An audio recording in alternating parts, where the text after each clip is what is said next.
समाजमनाचा वेध आणि आपुलकीची सेवा देणारे आपले न्यूज चॅनल एरळा न्यूज। खडाव तालुक्यातील सिद्धेश्वर कुरोली ते जुना जायगाव या रस्त्यावरील सुरुवातीचे अतिक्रमण काढून प्रशासनाने रस्ता खुला केला। मात्र या ठिकाणी शासकीय कामात अडथळा आणण्यासह आत्मदहनाचा प्रयत्न केल्याप्रकरणी 2 महिलांसह 9 जणांच्या विरोधात वडूज पोलीस ठाण्यात गुन्हा दाखल करण्यात आलाय। खडाव तालुक्यातील सिद्धेश्वर कुरोली येथून जायगावकडे जाणारा महत्वाचा पाणंद रस्ता गेल्या अनेक वर्षांपासून काही कुटुंबांनी अतिक्रमण करून बंद केल्यामुळे शेतकरी आणि ग्रामस्थांना प्रचंड त्रास सहन करावा लागत होता।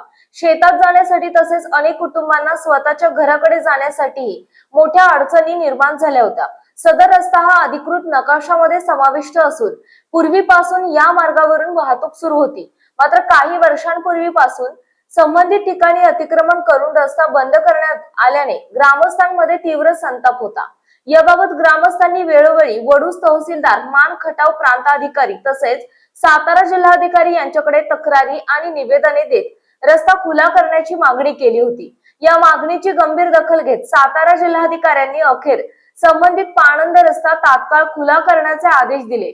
मात्र रस्ता खुला केल्यास आत्मदहन करण्याचा इशारा शंकर बाबूराव इंगळे, शोभा शंकर इंगळे, संजय सदाशिव माळी, सुरेखा संजय माळी आणि इतर कुटुंबियांनी प्रशासनाला दिला होता। तणावपूर्ण परिस्थिती निर्माण होण्याची शक्यता लक्षात घेता वडूज पोलिसांनी मोठा पोलीस बंदोबस्त तैनात केला। भूमी अभिलेख विभागाच्या अधिकाऱ्यांनी मोजणी सुरू करता संबंधित कुटुंबियांनी प्रशासनाला विरोध करत कारवाई रोखण्याचा प्रयत्न केला।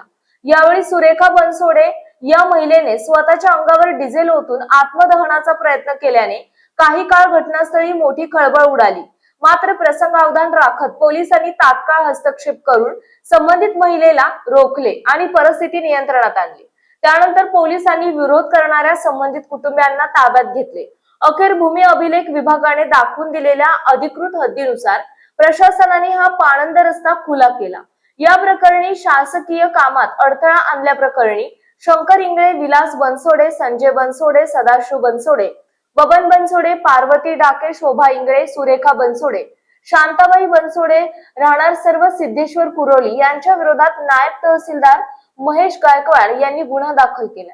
दरम्यान मोठा संघर्ष करून सुरुवातीचा भाग खुला झाला असला तरी वरुड गावच्या हद्दीत पुन्हा काही शेतकऱ्यांनी या रस्त्याला विरोध केला असल्याचं समजतंय। प्रतिनिधी शरद कदम।